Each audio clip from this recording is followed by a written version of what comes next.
Hello viewers, today we'll be studying a very fine concept in yogic tradition called prana and pranavayu.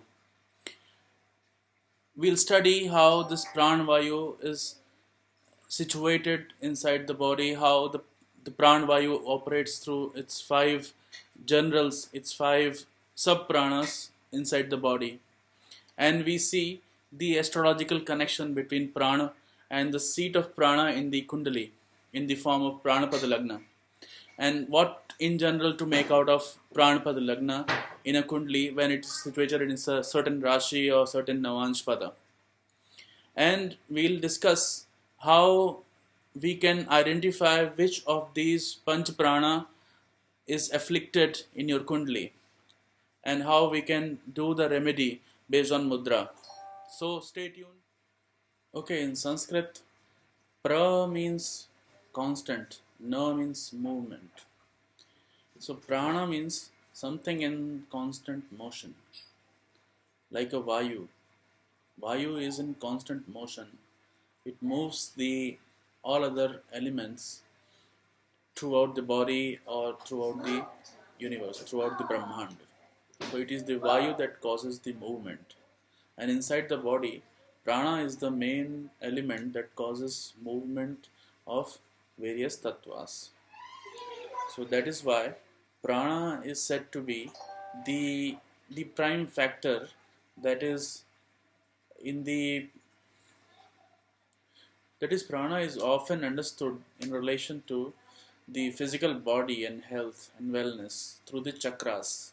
So if prana is moving freely throughout the body, through all the seven chakras in the body, then you are said to be well and physically fit and without any emotional or physical issues. But if there is a blockage in certain chakra or in certain nadi, then that causes blockage in the prana itself, and that leads to emotional and physical ailments. Now, in order to better understand prana, we have to decipher this Sanskrit shloka from Prashnopanishad by Maharshi Pippalad. What it says, Adityo have prano, that is, Adityo have prano, sun is the prana, Rai Raiva Chandrama, moon is the Rai, Rai is the food. So what it is saying is sun is the prana and moon is the food. So in Vedanta, everything has been divided into two parts. One is Prakriti and one is Purush. Purush is said to be attributed to sun and Prakriti is said to be attributed to Devi. Now here moon is the roop of Devi, moon is the form of Devi, and sun is the Vishwatma that is causing the prana. Now what is Prakriti? Prakriti is, you can say, now here what Maharshi Pippalad is saying, that Prakriti is a food. Now this is very intense concept actually. If you observe very closely, you will see that various objects in the nature, Prakriti is nature, various objects in the nature, they keep on consuming each other. These are not just the material objects, they are also the objects of without any forms, like our imaginations, and these formless things also, they keep on consuming each other. Even the person having now you can basically divide it into two parts, the things that have forms and that the things that do not have forms. The things that have forms, they are like, they can be living or non-living people, okay, like a stone or like a tree, animal, bird. So all these are these all the elements with form. And if you divide the other part, that is the creation of your mind, like your imagination, your anger, your passion, your compassion, your sense of beauty, your ecstasy, all these are creations of your mind. So you have materialistic as well as imaginary creations. One is with the form, other is without the form. And if you observe very closely, then these objects, these formed or without formless object, they are just the food. They are just the food. They just keep on getting consumed by one another. Like you, sometimes you get consumed by the anger, sometimes you get consumed by the compassion, sometimes you consume the food, normal food. Okay, you drink water, you become your body, like when you're born you were hardly 5 pounds and now you are 150 pounds. What has increased? What has increased is your the food that you have taken. The food that you have taken inside has grown inside you. That has grown you. This is called the now in order to understand yourself, you have to understand how you identify yourself at different levels. In Puranas, there are 5 levels mentioned that you have to understand to basically decipher your own self. And the top of that is the Annamaya Kosh. Okay, the grossest level in understanding yourself is the Annamaya Kosh. That is yourself as a food. Yourself as a food. Okay. Then now your body is no more than a food. As Sadguru Sri Jaggi Vasudev also says, your body is what you become, what you eat, you become. Okay. So if you drink a glass of water, that water goes inside you, it gets assimilated by your body, and then in the next moment it becomes your body. The whole water, there's no existence of water in the independent session, in the independent existence. It is just flowing through your blood vessels. So it becomes your body.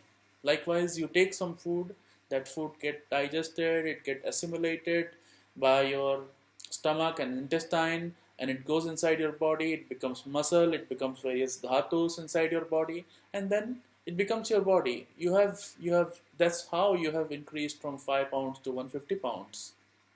And that is what is happening in the Prakriti.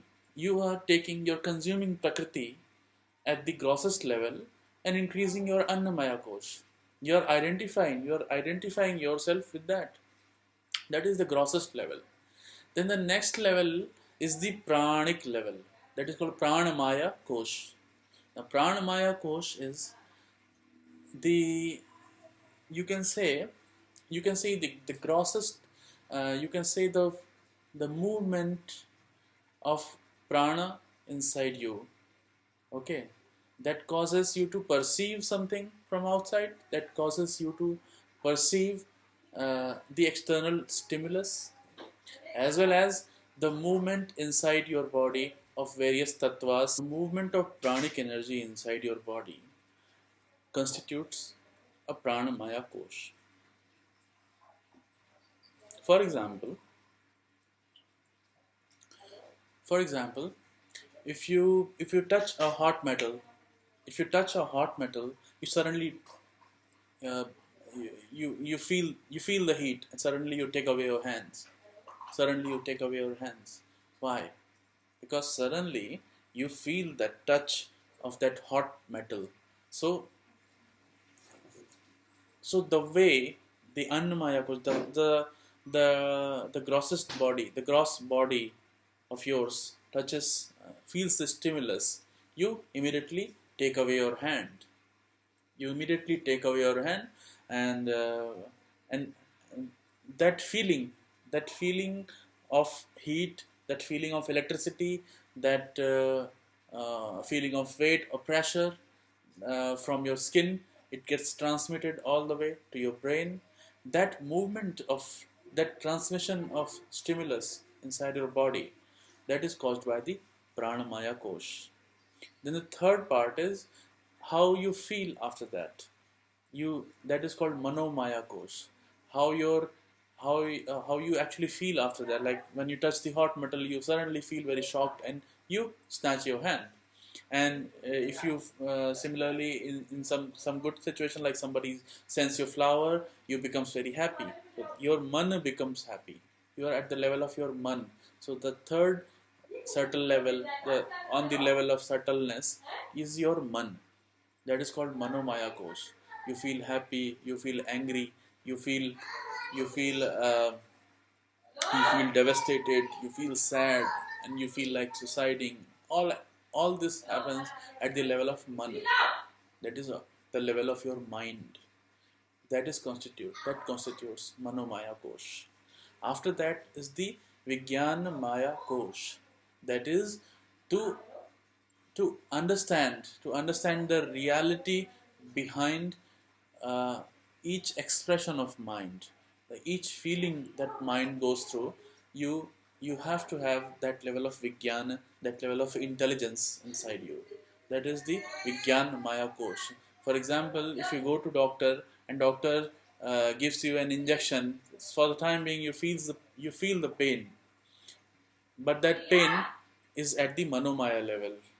Okay, you're feeling the pain at the manomaya level, but at the vigyan level you know that it is good for you. Okay, so that intelligence is caused by the vigyan maya kosh. That is the fourth level of existence. And in the end is the super consciousness. That is the anandamaya kosh, where you move beyond intelligence and you move to the realm of complete happiness, ultimate truth. That is the anand. At all these levels, how you identify with each each subtle level, and how you interact with the how the pranamaya kosh is lying between your manomaya and the annamaya kosh, and how it is the medium between these two koshas.